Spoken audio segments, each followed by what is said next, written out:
time for Acho's Macho Men. Dig it. Oh, yeah.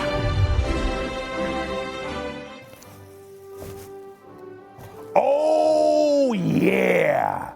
Before we get started on Acho's Macho Man, I've got a message for all my haters out there in the comments on YouTube. I see you, and I'm coming for you. You want some?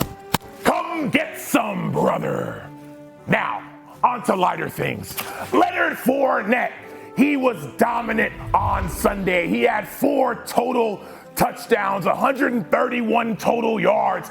And oh, by the way, that's a franchise record. He gave his team a halftime speech. Similar to what I would have said. Put on your bandana, put on your glasses, be macho. Number 2, we're going to Indiana basketball. Trace Jackson Davis. He's a monster. 43 points, that's a new Indiana basketball record. 5 blocks. He blocked people like I probably would if I was playing basketball. He's got the glasses. He's got the bandana. And last but not least, the most macho of them all. Jim Harbaugh had lost to Ohio State the last 5 times he played them. But because of Hassan Haskins, who had 5 total touchdowns, most in series history, 169 yards, he got the glasses and the bandana, and Michigan won.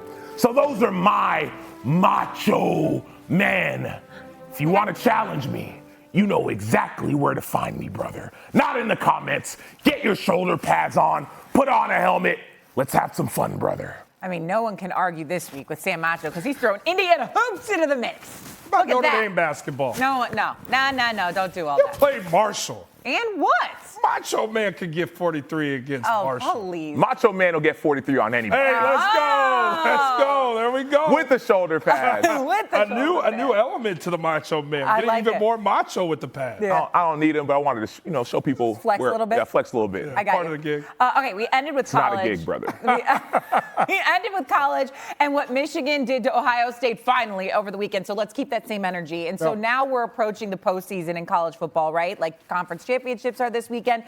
A lot can happen over the next week or so. So after the dust settles, what would be your top 4 teams that you think are going to go to the playoffs? Let's go. Yeah, so once not now, because now it's going to be different. Right. But after this weekend, Friday, Saturday, when the dust settles and the selection committee makes their decisions on Sunday, I think Georgia's going to be 1. Mm-hmm.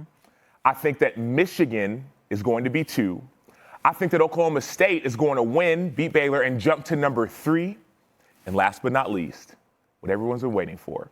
Give me a G5. The number 4 team Give me that's a going to G5. make the playoff for the first time is Cincinnati. I think that's what's going to happen. The reason why is that I don't think that Alabama can beat Georgia. That gives Alabama 2 losses. Now you got a 2-loss SEC team. Boom, I think they'd be out. Number 2, I think Michigan wins. That guarantees them a spot. Number 3, Oklahoma State. They had a huge win against Oklahoma. Now another win against a top 6, top 7 Baylor. That puts you in, and you're a conference champ. And then the question is Notre Dame, right? 1 loss Notre Dame, and then Cincinnati, 2 loss Alabama, if it works out this way. And I think an undefeated conference champ in Cincinnati, they'd play at Houston, which is top 20, top 25. I think they would edge out Alabama because of those 2 losses and also how Alabama has looked all season long. Yeah. Well, the only thing I'll say is like Oklahoma State jumping Cincinnati. But look who they're playing, right? Oklahoma State would probably be right now when the rankings come out, they'll probably be at 5 or at lowest 6.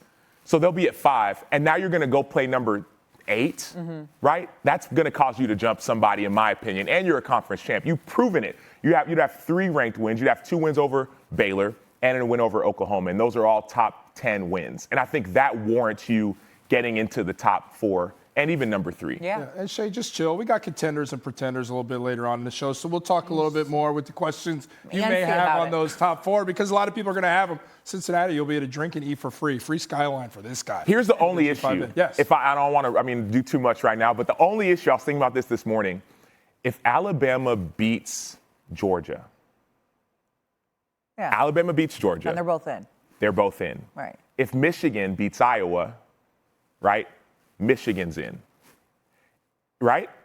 If Oklahoma State. Then Cincinnati may. If Oklahoma State beats Baylor, a top 7 team, conference champ, which the committee cares a ton about, Oklahoma State is in.